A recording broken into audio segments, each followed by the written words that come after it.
Ce soir, on s'est réunis pour parler d'unité, pour parler de la vitalité, pour parler des femmes juives, pour parler de la Géoula. Je suis tombée tout à l'heure dans ma lecture sur un passage dans ce livre. C'est le livre qui a été écrit par le Rav Tertal, qui a succombé aux nazis en 1944. Mais avant, quand il était caché dans un grenier, il a eu le temps d'écrire ce livre pour demander pardon à ses élèves. Pardon. On le trouve sur Amazon. Il a dit pardon à ses élèves, pardon de ne pas vous avoir dit de monter en Eretz Israël, pardon de ne pas avoir réveillé votre amour d'Eretz Israël, pardon de ne pas vous avoir protégé. Et il écrit un livre entier pour expliquer pourquoi la Géoula passe et par le peuple juif et par sa vitalité à travers la Torah et par son lieu, Eretz Israël. Il raconte qu'en 1914, donc on est bien avant la Shoah, il y a une rencontre entre un rabbi Teitelbaum et un rabbi de Belz. Et le rabbi Teitelbaum dit au rabbi de Belz, Rabbi, il faut absolument que vous demandiez que les Juifs fassent teshuva pour hâter la Géoula parce qu'ils sont en train de souffrir partout. Ils souffrent là où ils sont, ils souffrent. Ils ne savaient pas encore ce qui nous attendait. Et le rabbi lui répond pas du tout. Lorsque le Mashiach viendra, les Juifs se repentiront. En attendant, il est primordial, dit-il, que les Juifs s'aiment les uns des autres. S'aiment les uns les autres. Il convient d'aimer le plus simple des Juifs, le plus petit des Juifs comme soi-même.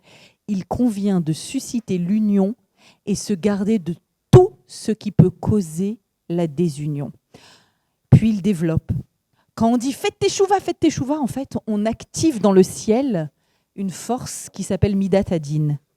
Quand on dit aimez-vous, ce que faisait le rabbi sans arrêt, entre autres, quand on dit aimez-vous, on active dans le ciel la force de la Géoula. C'est cette force-là que je voudrais que ce soir, on active tous ensemble. Il y a une personne que j'ai découverte, il n'y a pas longtemps, à travers une épreuve innommable qu'elle a vécue. Pour moi, cette personne incarne l'amour du Ham Israël, l'amour d'Eretz Israël et l'amour de la Torah.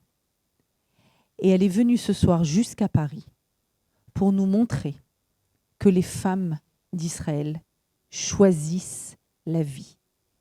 À Pessah, après Pessah, Kafret Nissan, il y a 1 an et demi, elle est maman de 2 jeunes enfants, de 2 petites filles. Quand elle apprend que son cher mari, Nachman, s'est battu pour le Ham Israël jusqu'à y laisser sa vie. Il a rendu son âme pure à Akadosh Baruch Hu. Elle est venue ce soir pour nous raconter l'histoire du Ham Israël, de Eretz Israël et de la Torah d'Israël. Johanna, je veux un tonnerre d'applaudissements pour toi. Levez-vous. Quelle sroute on a.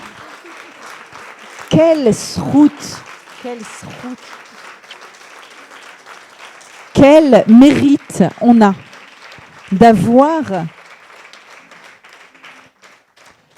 la représentante à Paris de ces 3 piliers. Tu incarnes pour moi, Johanna, tu incarnes ces 3 amours. Tu incarnes pour moi Rav Kook, le rabbi de Lubavitch et le Chazon Ish. Tu incarnes pour moi la force vivante, la chayout du Ham Israël. Et t'avoir vu vivre ce que tu as vécu et choisir la vie et choisir de partager la vie et de dire à toutes les femmes, mesdames, vous êtes vivantes, vous avez à l'intérieur de vous une vitalité à partager. C'est un honneur pour nous de te connaître. Je vais vous dire comment j'ai connu Johanna et elle va vous raconter. J'ai connu Johanna quand j'ai amené un groupe de jeunes filles en Israël et je l'avais connue par les réseaux. Ça, c'est l'aspect positif des réseaux, l'aspect ultra positif des réseaux, parce qu'il y en a tous les outils qu'Akadosh Baruch Hu, le rabbi nous a appris ça. Quand Hachem il met un outil sur terre, c'est que ça va servir au Klal Israël. Et ça sert. Et donc, j'ai connu Johanna et nous l'avons invitée lors de ce séjour. Elle est venue à Har Herzl nous parler de Nachman et nous parler d'elle, nous parler de leur couple, nous parler de sa reconstruction. Et c'était un moment suspendu. Et maintenant, je suis heureuse de te recevoir ici, Johanna. Donc pour celles qui ne me connaissent pas, je m'appelle Johanna Hertz, j'ai 29 ans. Je suis la maman de Abigail et Talia, qui ont 6 et 3 ans. Et il y a 1 an et 9 mois, le jour de Yom HaShoah, le jour de la commémoration de la Shoah en Israël, j'ai perdu mon mari à la guerre, à Metula, dans le nord d'Israël. Et pour tout vous raconter, ce jour-là, avant que les 3 soldats viennent m'annoncer la terrible nouvelle, j'étais à la maison et je me suis réveillée et je sentais que j'étais fatiguée. Je sentais que mon nefesh, l'intérieur de moi-même, genre je commençais vraiment à fatiguer de cette guerre. Pour vous dire un peu, mon mari, il est parti le 7 octobre directement, en plein Shabbat, en plein Simchat Torah. Et il est parti directement. Et comme je vous dis, moi, je suis montée en Israël il y a 10 ans. À l'époque, du coup, ça faisait 8 ans. Et j'avais jamais vécu une guerre de près comme ça.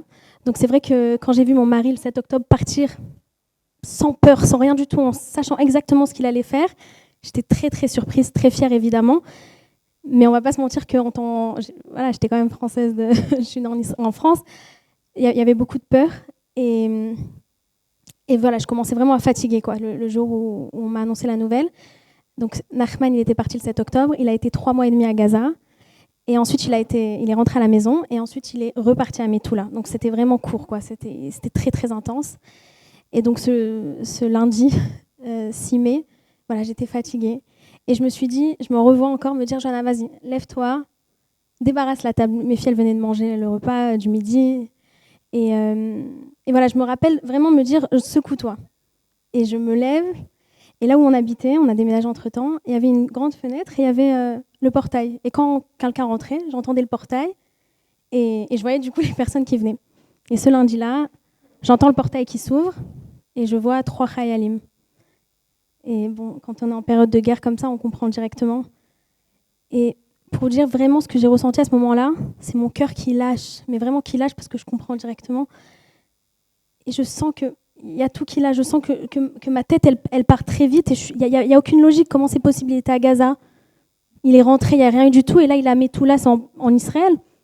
À l'époque, il n'y avait pas encore il n'y avait pas de problème. Il n'y avait pas encore la guerre avec le Liban, vraiment. Je ne comprends rien. Et je me revois ouvrir la porte à ces 3 Chayalim, leur faire non de la tête, parce que vraiment, la tête, elle ne suivait pas. Et je me rappelle que donc, la femme me dit oui, elle me prend les mains parce qu'elle voit que j'ai compris directement. Et je sors et je regarde le ciel directement. Je dis, vraiment, je hurle et je dis, mais Hachem, mais comment c'est possible? Comment tu me mets dans une situation comme ça? Il y a tout qui fuse, il y a tout, il y a les enfants, et je comprends pas, mais comment c'est possible? Après, on m'a expliqué que c'était un drone du Hezbollah qui était tombé dans la tente où Nachman dormait. Enfin, il allait dormir du moins. Et c'est très dur parce qu'à ce moment-là, je me dis, c'est fini. Sur mon visage, il n'y aura plus trop de sourire. Toute ma vie, c'est fini. Il n'y a plus rien. Il n'y a plus rien qui existe. À quoi bon? Et je me rappelle pendant les Shivas, c'était très dur. C'était très dur. Jamais j'aurais imaginé enterrer mon mari. Et je me rappelle pendant les Shivas que mes filles, elles jouaient tranquillement. Et bref, elles ont rigolé, elles ont fait une blague et je me vois en train de rigoler. Et directement, j'ai la honte qui monte et je me dis, comment tu peux rigoler alors que Nachman, il est mort il y a 3 jours, 4 jours? Et directement, j'ai eu un flashback de Nachman quand il était rentré de Gaza. J'étais fatiguée, comme je vous ai dit, c'était vraiment une période un peu stressante en Israël, bien que la vie en Israël, quand vous arrivez en Israël, ça reste la joie. Ils ont tout fait. Vraiment, les Chayalim qui sont sur le front, c'est pour que nous, en tant que citoyens, on vive, on soit bien. Et mon mari, il rentre à la maison et il me dit, Johanna, qu'est-ce qu'il y a? Et je fais, comment ça, qu'est-ce qu'il y a? Je fais, Nachman, je suis inquiète pour toi. Ça fait 3 semaines que je t'ai pas vue. Là, tu me dis que tu rentres 48 heures et tu repars. C'est dur. Et lui, il me regarde et me dit, Johanna, non, c'est interdit ce que tu fais. Toi, tu vas sortir, tu vas dépenser de l'argent, tu vas sortir avec tes copines, tu vas tout faire.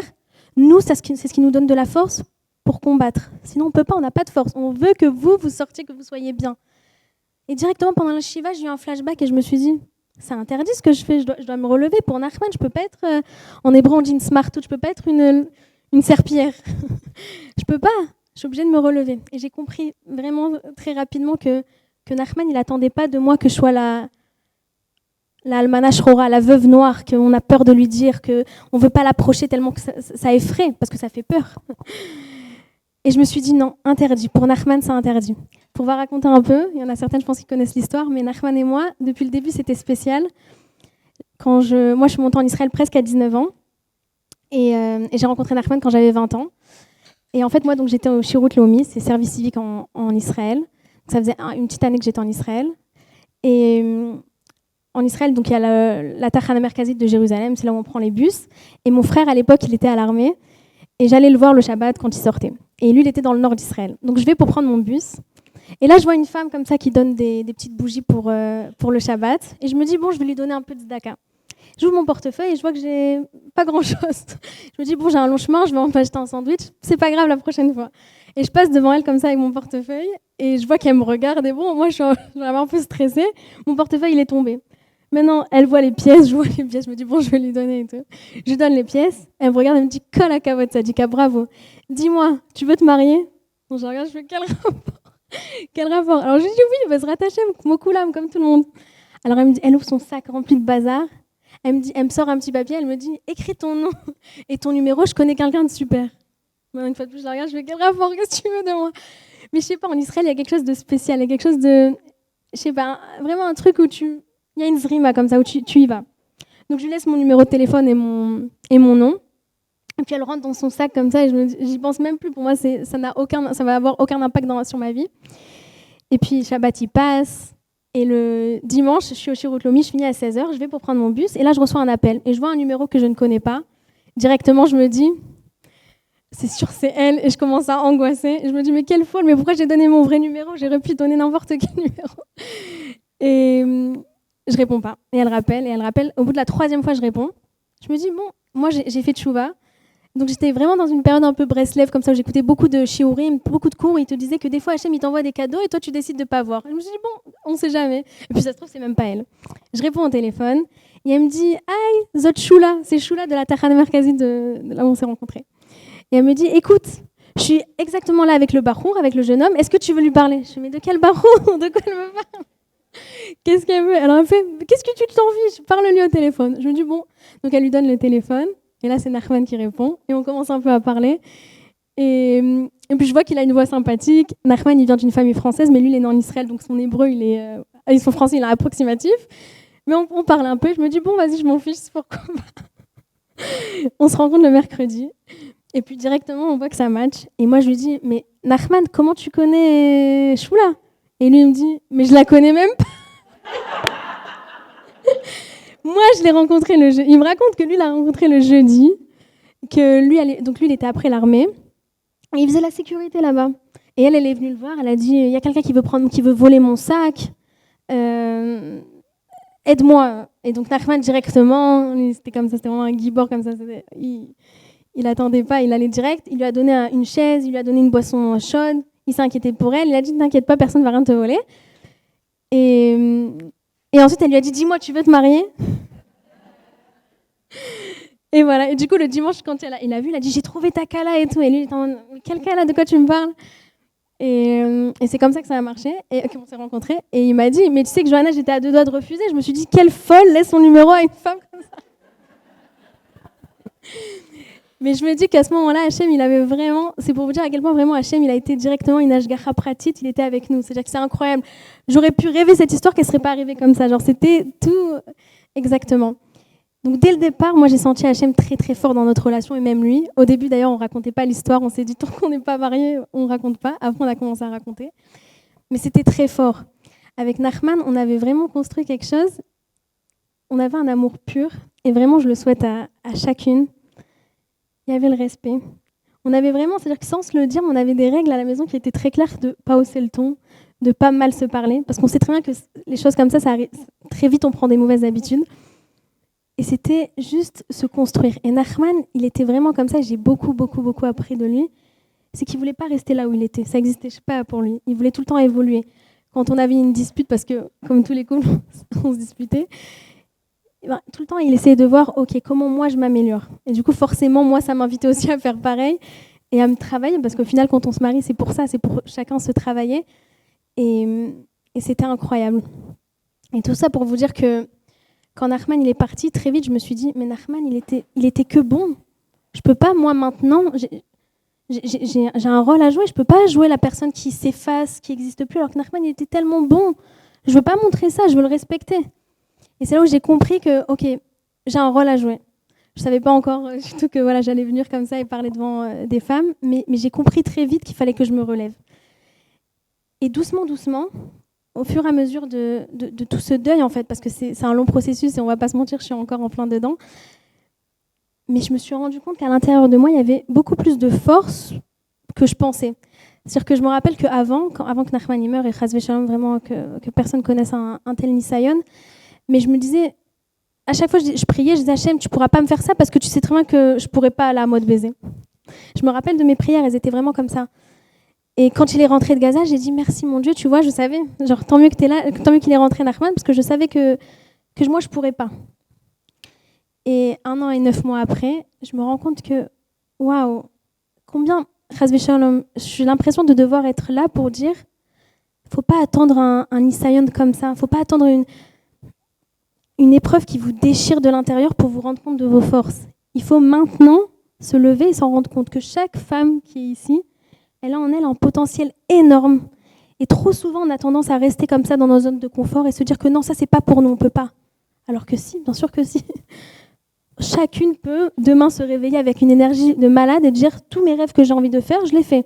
Je dis pas que ça sera facile. Moi, je vous témoigne qu'aujourd'hui, c'est 1 an et 9 mois. C'était pas facile. Mais j'ai senti à l'intérieur de moi que j'avais le choix. Que moi, le Nisayon, bien sûr que j'ai pas choisi Chas Veshalom. Vraiment, Hachem Ishmor. Mais très vite, j'ai compris que j'avais le choix, moi, de me réveiller et de me dire, ok, comment moi je veux me réveiller de tout ça? Quel exemple j'ai envie de donner à mes filles? J'ai 2 filles, Baruch Hashem, 2 Bnot Israël. Quelle mère j'ai envie de leur montrer?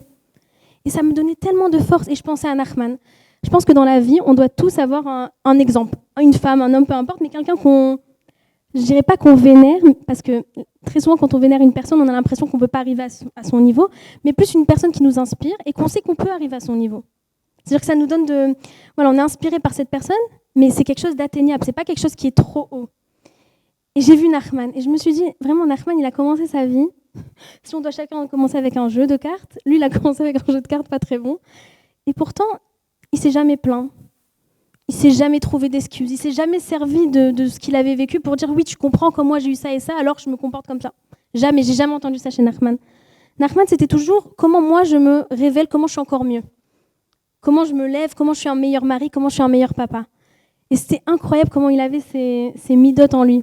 Et c'était du travail, parce que je sais que c'est pas quelque chose qu'il a reçu comme ça, c'est qu'il a travaillé vraiment très fort. Et c'est pour ça que ça enlève tous ces trucs de dire j'ai de la chance, alors du coup c'est pour ça que je réussis ou quoi. Non, lui c'était vraiment je réussis parce que je travaille. Il y a pas et parce que je crois en moi et je crois en Dieu. Je sais qu'Hachem il me laisse pas. Et pendant tout ce deuil, je me suis rendu compte que Hachem il m'a pas laissé un seul instant. Et très souvent on m'a demandé mais Johanna, comment t'as encore la Emouna? Et je me dis mais comment on me pose cette question? Hachem il est là à chaque moment. Il m'a jamais laissé. Le Nisayon ça a été une claque, clairement. Mais ça montre qu'Hachem, il voulait que je me bouge. Et que peut-être ma mission, elle était autre part au final.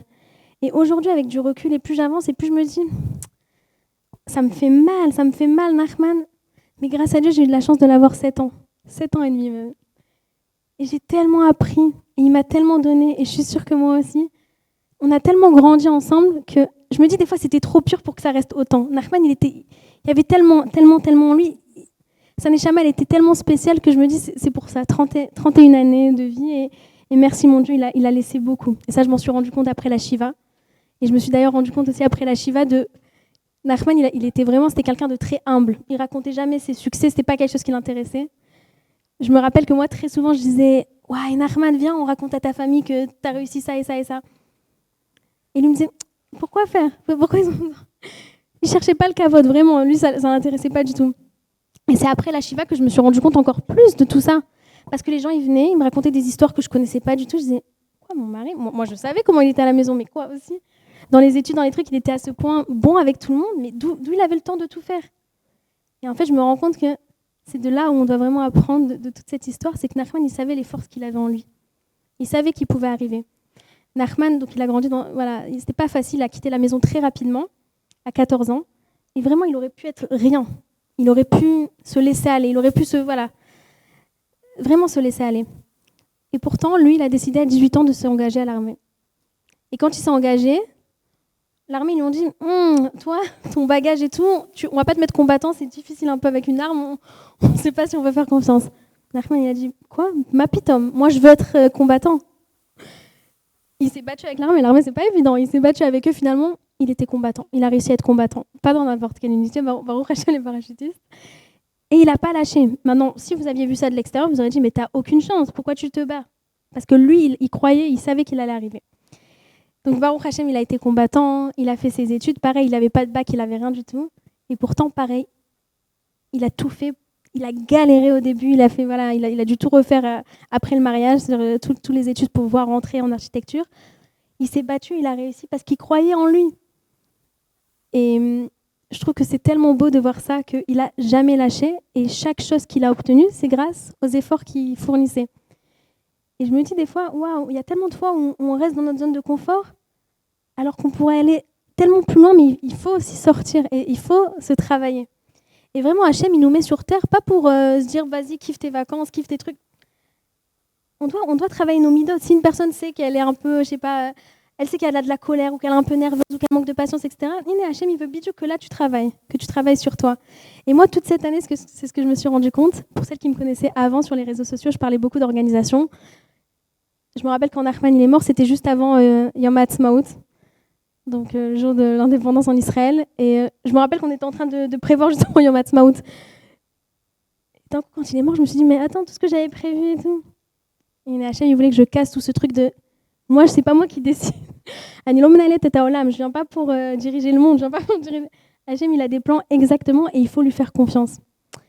Et du coup, vraiment, pendant toute cette année et 9 mois, je me suis rendu compte de ces forces-là et je me suis dit, je dois, moi, venir témoigner et dire aux femmes, mais rendez-vous compte de vos forces et n'attendez pas, Chas v'Shalom, un événement tragique.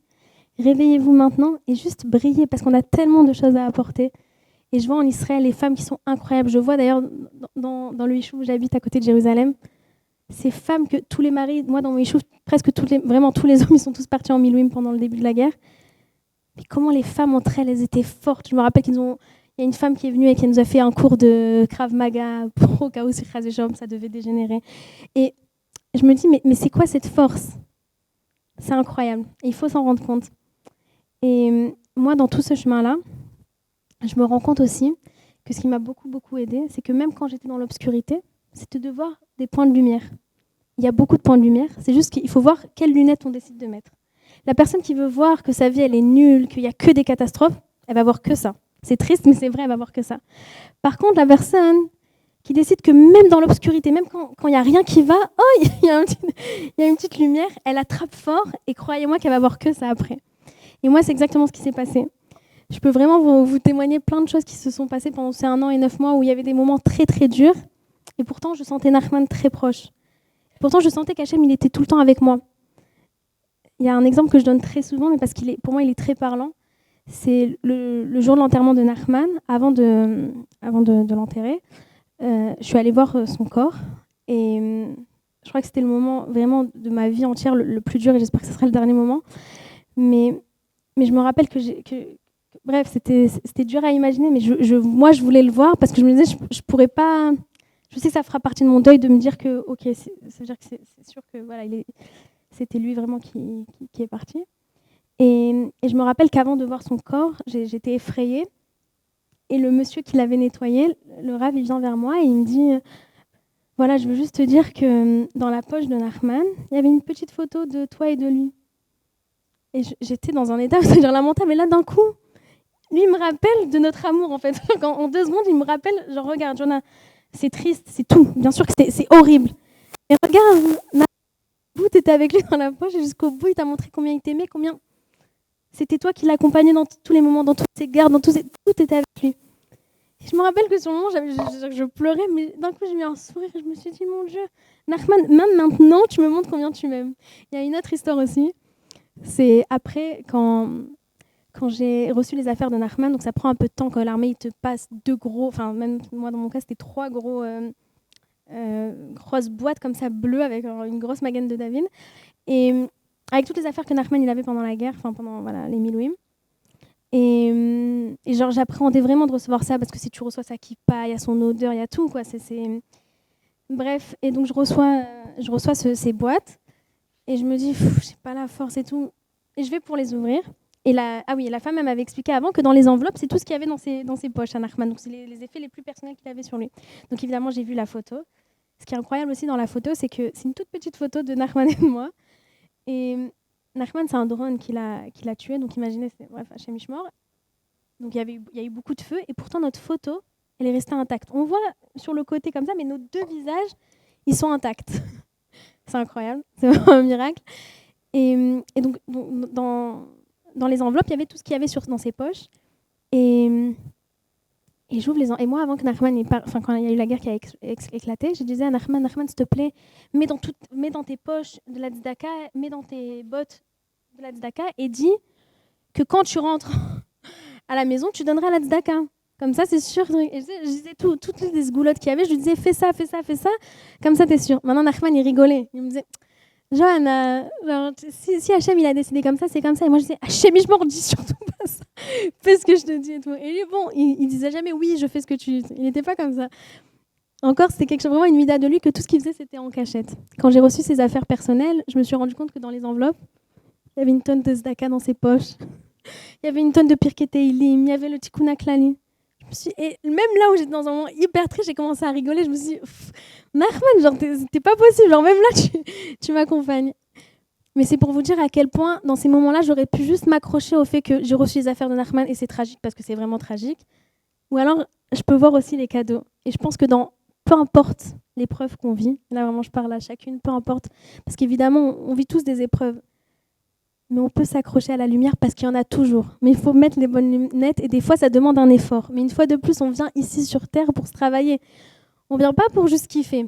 Bien sûr qu'il y a le kiff, Ras Veshalom. Ce n'est pas une vie de souffrance. On n'est pas comme ça. À Israël, on n'est pas comme ça. Il y a le kiff. Mais aussi le travail sur soi. On est obligé.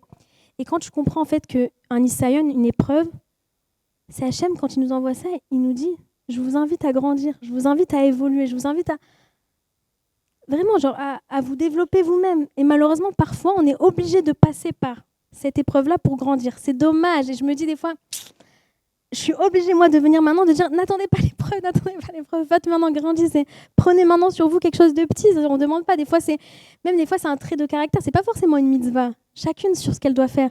Des fois, c'est même pardonner à quelqu'un, par exemple. On a une grosse colère et, ok, je prends sur moi. Je me rappelle au tout début, quand Nachman il est mort, je me suis dit, moi, ce que je vais prendre sur moi, c'est qu'en voiture, je ne veux plus m'énerver. C'est très dur de ne pas s'énerver en voiture quand il y a quelqu'un qui te double. Eh bien, c'est mon effort pour Elohim Nishmat de Nachman. Et je me dis que c'est chacune, c'est des petits pas. On n'a pas besoin de faire un truc de malade. Je ne vous dis pas demain de... Mais un petit pas, Hachem, il voit tout. Et c'est merveilleux. Et donc vraiment, de voir le bien, ça m'a beaucoup aidé. La gratitude, dire merci sans arrêt.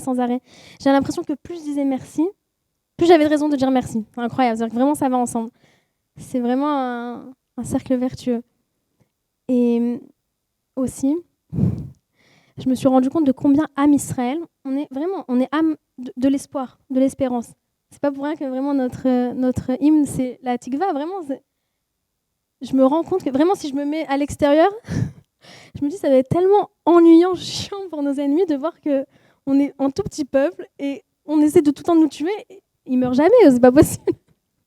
Genre, au bout d'un moment, c'est quand que non, pourquoi ? Parce que Am Israël, c'est vraiment le peuple de l'espérance. Et dans toute cette année et 9 mois que j'ai eu, je me suis rendu compte que j'ai jamais perdu l'espoir. C'est-à-dire que je me rappelle que c'est marrant parce que pile poil, c'est au moment où il y a une chanson hyper que vous avez dû entendre aussi qui est sortie, c'est Hachem Tamid Ohev Oti Ve'ili Rak Tov. Il n'y aura que du bien pour moi.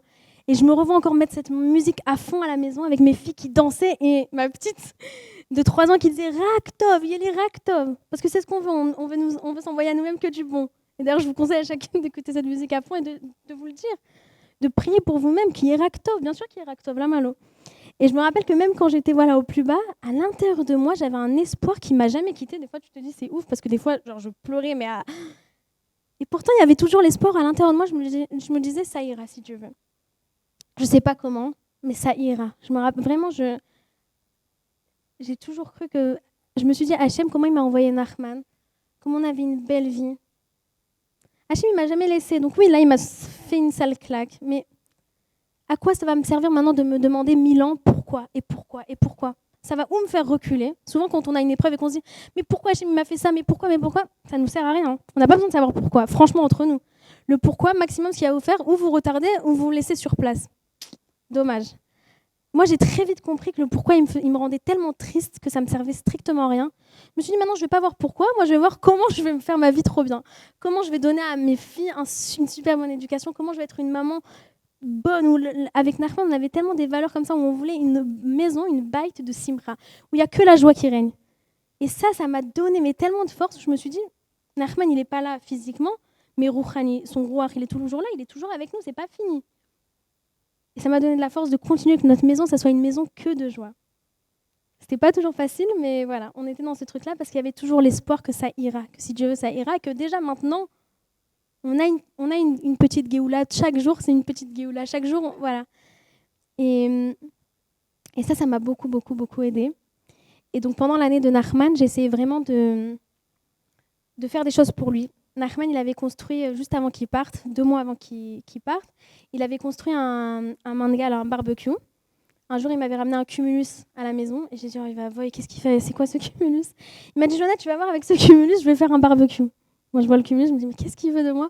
Bon, ok, Nachman, il était très bricoleur, il faisait plein de choses. Il a construit un barbecue. Et je me rappelle, quand il a fini de construire le barbecue, il m'a dit, Joanna, tu verras, avec ce barbecue, on va inviter plein de gens, il y aura une tonne de joie, ça va être trop bien. Et je me rappelle vraiment de ces mots. Et finalement, on l'a utilisé 2 fois. Pour Purim, on a invité des amis, c'était super sympa. J'ai une photo de Nachman où on voit le nachat sur lui, on voit qu'il est bien. C'était vraiment 2 mois avant qu'il parte, c'est incroyable. Et ensuite, avant qu'il parte à l'armée, pour le 2e CVEV, on avait fait aussi un barbecue. Et quand il est mort, pareil, d'un coup, je me suis dit, le pauvre, le barbecue, il n'a même pas pu en profiter vraiment alors qu'il avait plein de projets.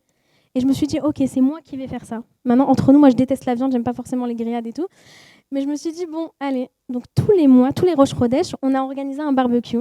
Maintenant, c'est incroyable parce qu'on a organisé avec la famille de Nachman, avec ma famille à moi, avec la tsevet de Nachman. Il faut savoir que la famille de Nachman, ils sont plutôt charedim.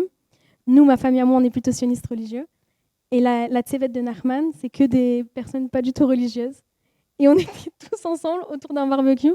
On se dit, c'est incroyable. Et pourtant, on était tous en train de rire et de vivre en l'honneur de Nachman. Et je me suis dit, c'est exactement ce qu'il aurait voulu.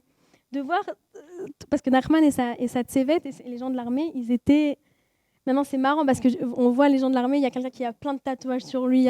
Tu te dis comment ça marche avec Nachman, qui est plutôt genre en mode sioniste religieux plus. Et pourtant, ça matchait bien parce qu'il y avait cet amour du âme. Cet amour de, toi, tu as tes idées, tu es un peu smolani, tu es un peu gauchiste, mais on est frères, alors on s'aime, il n'y a pas... Et c'est dommage que des fois, c'est qu'en période de guerre où on se dit il n'y a pas le choix d'être ensemble qu'on est ensemble. Des fois, je me dis, ouf, il faut maintenant qu'on apprenne, parce qu'Hachem, il nous met tout le temps dans le Nissan pour se rendre compte de réveillez-vous, c'est maintenant qu'on doit être ensemble.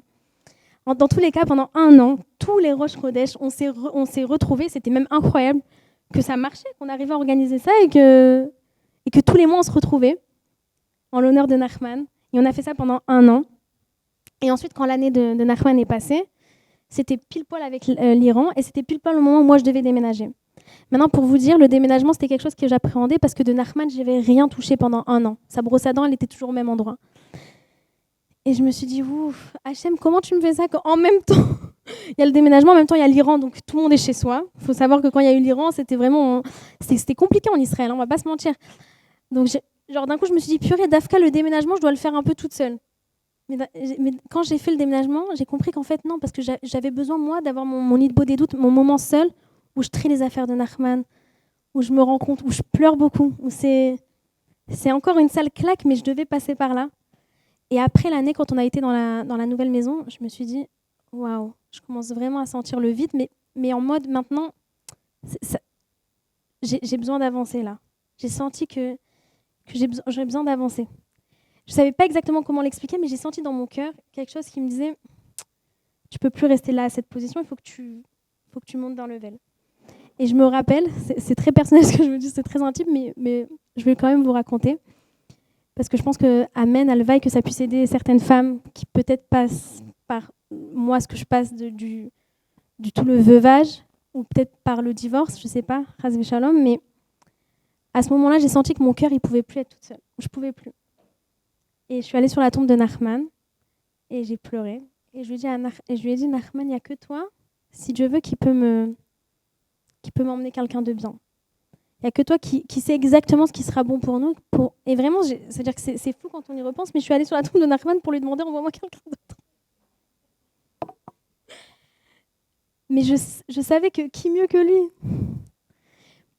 Et pendant l'année de Nachman aussi, ce que je ne vous ai pas dit, c'est que j'ai ouvert un podcast où je parlais en hébreu et aussi j'ai fait quelques épisodes en français où je parlais de toutes les midotes de Nachman parce que je pense qu'on peut beaucoup, beaucoup apprendre de lui, de tous les traits de caractère qu'il avait, de sa vie en général. Donc j'ai fait des podcasts pendant un moment où je parlais vraiment de Nachman, de qui il était. Et du coup, là, donc ça faisait partie aussi de tout ce qu'il y a eu pendant l'année. Et du coup, bref, on a déménagé. Et à la même période, un peu avant le déménagement, il y a un ref qui m'appelle et qui me dit voilà, Johanna, moi je suis veuf, je me suis remariée et on aimerait te rencontrer.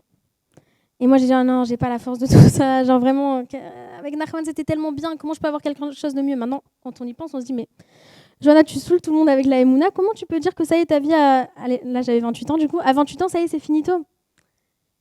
Je me suis dit, je suis vraiment de nature, je suis tellement positive et tout que je peux pas me dire que ça y est, c'est finito. Donc j'ai dit, bon, qu'est-ce que j'ai à perdre de l'écouter? Donc il est venu à la maison. C'est incroyable d'ailleurs en Israël, tout ce recette qu'il y a. C'est-à-dire que lui, c'est quelqu'un qui a vécu une histoire horrible. Il a perdu sa femme de la maladie. Mais il a décidé de choisir encore la vie. Et là, il choisit encore plus la vie parce qu'il se dit que toutes les almanotes, toutes les veuves d'Israël, il veut leur faire écouter l'histoire. Il dit pas, juste il vient et il raconte comment lui, il a ouvert son cœur. C'est incroyable, tu te dis, c'est quoi cette histoire? Donc il est venu à la maison, ils sont restés pendant 3 heures, lui et sa femme, et ils m'ont parlé, et moi j'ai posé mes questions, et des fois des questions un peu indiscrètes, comme, tu l'aimes vraiment elle? Et je me suis rendu compte de combien, mais bien sûr que c'est possible, vraiment, Hachem, il nous a mis à l'intérieur de nous une neshama qui brûle d'envie de vivre. Et moi, c'est ce que j'ai ressenti pendant toute cette année. Pendant l'année du deuil de Nachman, j'ai sauté en parachute. J'ai fait des trucs incroyables parce que j'avais envie de vivre, de sentir, de ressentir, d'être là vraiment. Je ne vous dis pas qu'il faut sauter en parachute pour vivre, mais ce que je veux dire, c'est que vraiment, j'étais dans ce truc-là de je ne veux pas perdre une seconde. J'ai envie de faire tous mes rêves, tous mes trucs. Et j'étais vraiment là. Et je me suis dit, Nachman, c'était exactement ce qu'il avait. C'était qu'il il vivait là maintenant. Il ne ratait pas une seconde. Du coup, je les ai écoutés. Et à la fin que j'ai parlé avec ce Rav et sa femme, qui sont vraiment de Sadikim, que Dieu les bénisse, ils m'ont dit « Johanna, on pense à quelqu'un pour toi ». Je me suis dit « Ah non, pas du tout. Il y a une limite entre écouter, accepter à la rigueur et vouloir vraiment passer directement à l'action ». J'ai dit « Non, là, je dois déménager ». Donc, c'était juste un peu avant le déménagement. Je fais « Là, je dois déménager et tout ». Pas du tout, pas maintenant.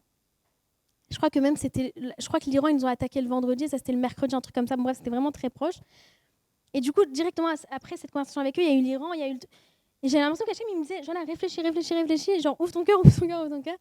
Bref, donc quand j'ai déménagé, quand il y a eu tout ça, donc c'était fin juin, début juillet, ils m'ont recontacté, ils m'ont dit, Johanna, je sais pas où t'en es et tout, mais on pense vraiment à quelqu'un pour toi.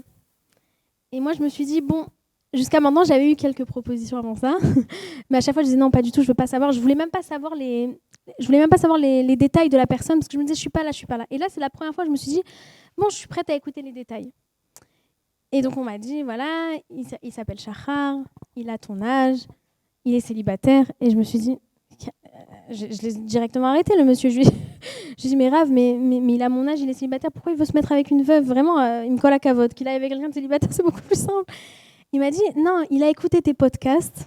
Je fais, comment ça, il a écouté? Non, c'est les podcasts où je parle de Nachman, ouais. Il me dit, il a écouté tes podcasts, Mamash, il veut te rencontrer. En fait, je me dis des fois qu'Hachem, on fait quelque chose, on ne sait pas l'impact que ça a. Moi, sur le moment, je sentais qu'il fallait que je fasse un podcast sur Nachman, que je raconte sur lui. Jamais j'aurais pensé que quelqu'un du nom de Shachar allait tomber amoureuse, j'exagère, mais ouais, allait aimer ce qu'il entend et vouloir rencontrer, voilà.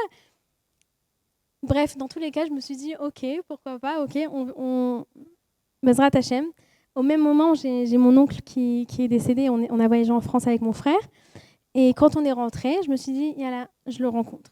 Donc, je l'ai rencontré pour la première fois. Et je ne sais pas comment vous dire, mais quand tu es maman de 2 enfants, d'un coup, de sortir en date, ça paraît complètement lunaire. Tu te dis, quel rapport? Genre, je couche les enfants, et puis en plus, encore plus, quand tu es veuve, tu te dis, qu'est-ce que je fais? Genre, est-ce que c'est... Genre, c'est aux limites où tu te remets en question. Regarde, je ne suis pas en train de de faire quelque chose d'interdit. Donc c'est beaucoup de travail. C'est pour vous montrer qu'encore ici, pourquoi je vous raconte tout ça, c'est pas pour raconter ma vie, mais juste pour vous dire que même dans ces moments-là, c'est très dur. Il faut sortir de tout ce qu'on connaît, de tout ce qui paraît réel, de tout ce qui paraît normal, casser toutes ces midotes et accepter de sortir avec quelqu'un d'autre qui n'est pas Nachman et que tu es folle de Nachman et tu te dis, moi j'aimerais là être maintenant avec Nachman. Mais tu acceptes le plan d'Hachem parce que tu sais que le plan de Dieu, c'est exactement ce qui est pour toi. Tu sais que c'est exactement ce qui est pour toi, il n'y a rien à remettre en question. Et plus tu remets en question, plus tu perds du temps, donc ça ne sert à rien. Et donc voilà, je suis sortie une première fois, une deuxième fois, etc. etc. Et doucement, doucement, j'ai appris à ouvrir mon cœur. Et c'est très dur d'ouvrir son cœur quand tu l'as donné à quelqu'un et que cette personne n'est plus là physiquement. Et Baruch Hashem, doucement, doucement, doucement, doucement, on a construit. En face de moi, j'avais une personne qui était tellement bonne et je me suis dit vraiment, Hashem, Shahar, tu me l'as envoyé, mais c'est un ange. C'est pas possible d'être quelqu'un avec autant des bonnes midotes. Et c'est marrant parce qu'ils sont très différents, Nachman et Shahar. Pourtant, ils ont des midotes tellement pures qui se ressemblent beaucoup. Et d'ailleurs, c'est marrant parce que même dans la relation que doucement, doucement, j'ai construite avec Shahar, je me rendais compte qu'il y avait beaucoup de choses. J'avais l'impression qu'il y avait des clins d'œil de Nachman. Et c'est fou comment Shahar, qui est incroyable, lui-même, des fois, il me disait « Waouh, c'est incroyable, genre, tout ce qui se passe. » Et Baruch Hashem, on s'est mariés il y a 2 mois.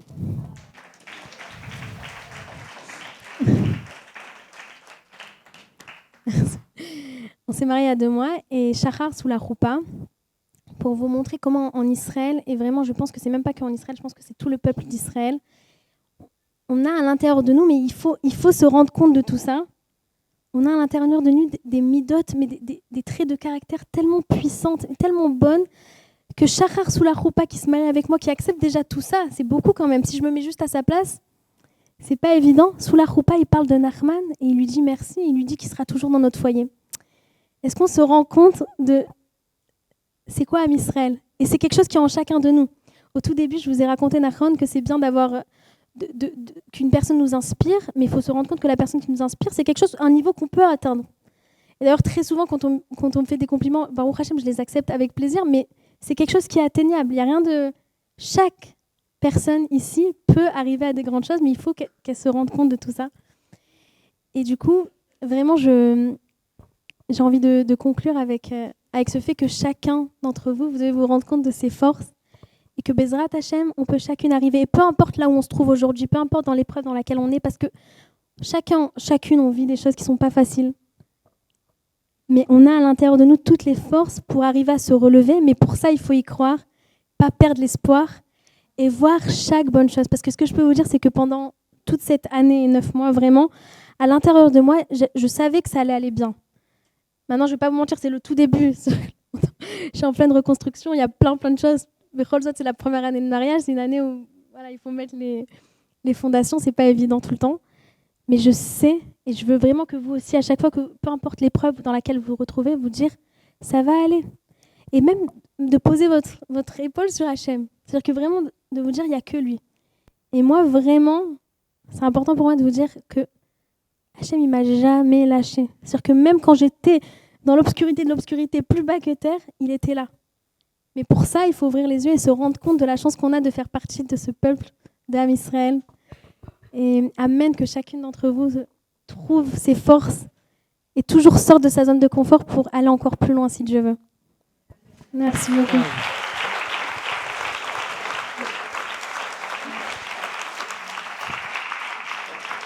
Merci Johanna.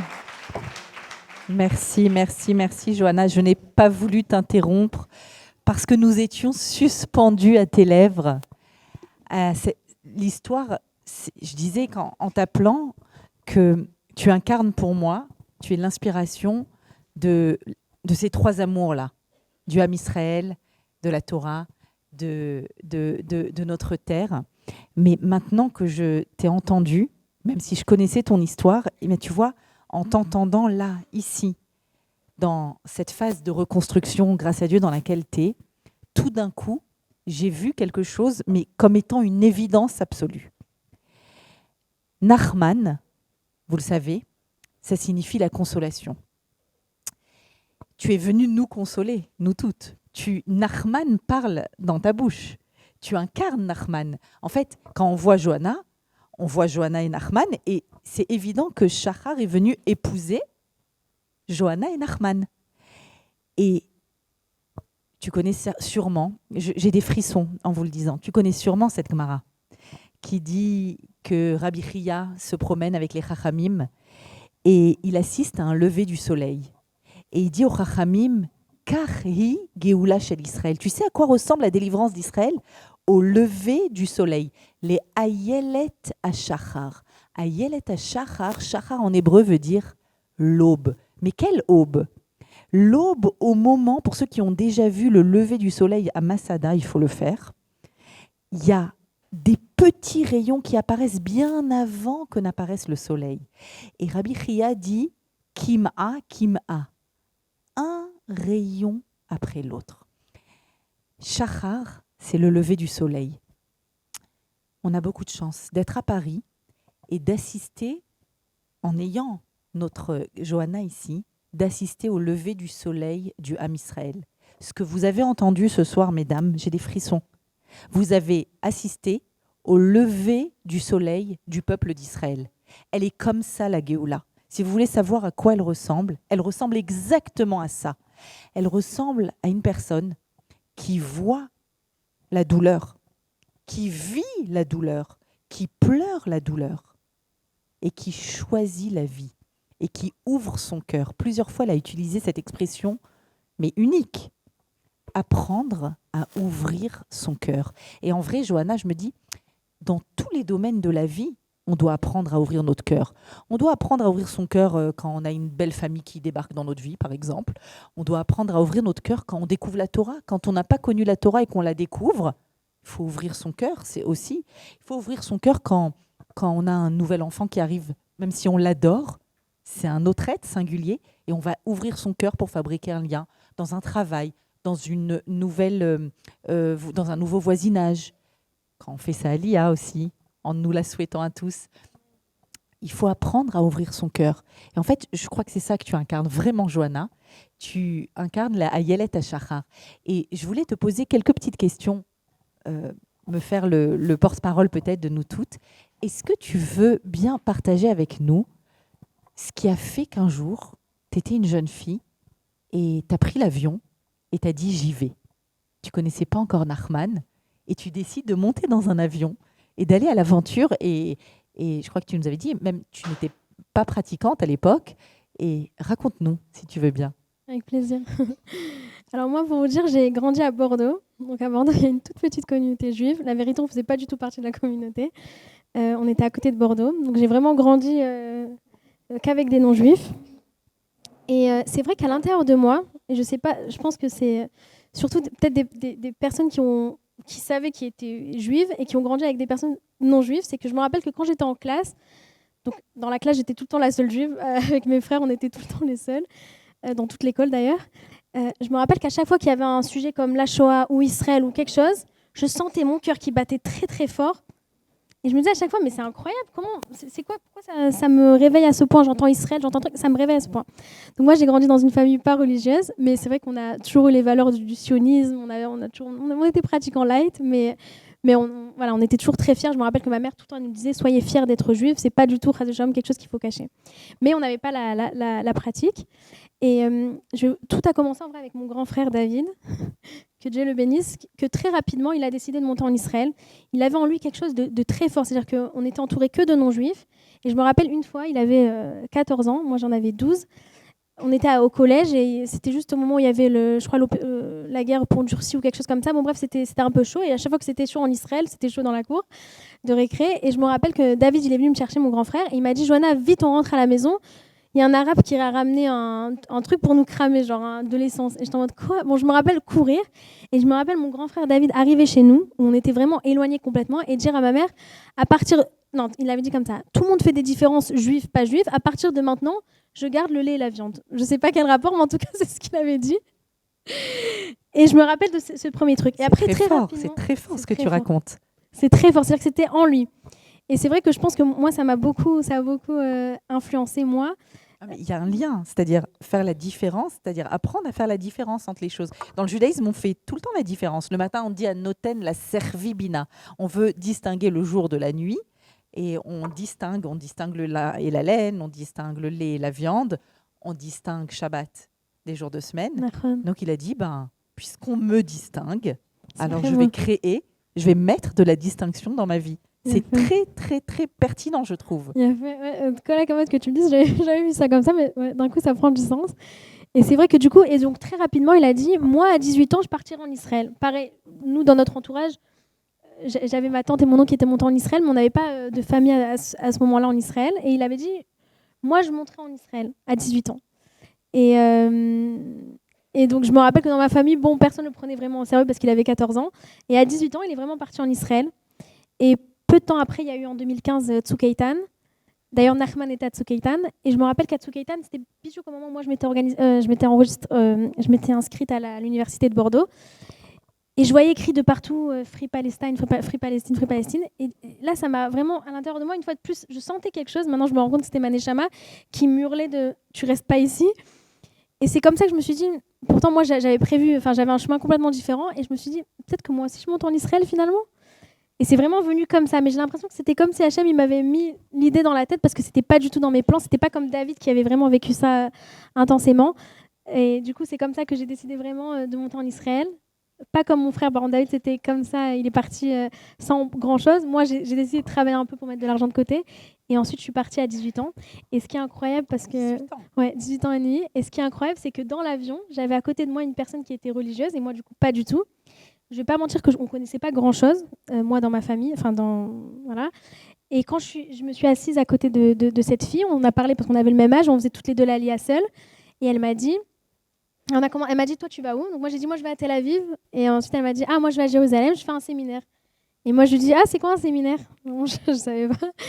Et elle m'a dit, et elle a commencé à m'expliquer un peu. Et ensuite, elle a commencé à me parler de plein de choses. C'est-à-dire que moi, d'un coup, j'ai l'impression, ça fait un peu illuminé de dire comme ça, mais c'est vrai, j'ai l'impression qu'il y avait une lumière et que, qu'est-ce qui se passe? Et j'ai commencé à lui poser une tonne de questions sur plein de choses que je ne savais pas, la tsniout. Vraiment, entre nous, je pensais que personne faisait Shabbat. Vraiment. Genre, je pensais pas qu'il y avait vraiment le Shabbat qui était vraiment... faut toujours parler avec ceux qui sont à côté de vous dans les volets là. Toujours. Je l'ai saoulée pendant presque 5 heures. Je ne l'ai pas lâchée et je lui ai demandé, mais vous faites quoi Shabbat? Ça veut dire quoi? Elle m'a raconté, mais tu rigoles? Elle a commencé à me raconter. Et elle était, quand j'y pense à cette fille-là, vraiment que Dieu la bénisse, elle était pchouta dans sa façon de me répondre. C'est-à-dire qu'elle m'a pas pris de haut. Et elle était vraiment là pour m'expliquer. Genre, une shloucha. Vraiment. C'est ce qu'on appelle une non, shloucha. Ouais, vraiment. Et comme ça, et je me rappelle qu'après, je lui ai pris son numéro et je lui ai dit, mais attends. Moi, j'avais l'impression d'un coup, vraiment, quand on dit être samé de la Torah, d'avoir soif de la Torah, c'est ce que j'ai ressenti. Je me suis dit, j'ai besoin de plus. Extraordinaire ce que tu racontes. J'ai pris son numéro et après, on a gardé contact. Et peu de temps après, je suis allée à Jérusalem et j'ai fait un séminaire et voilà. Waouh. En fait, dans le vol El Al de Thalia, tu as ouvert ton cœur. Exactement. C'est vraiment ça. C'est extraordinaire.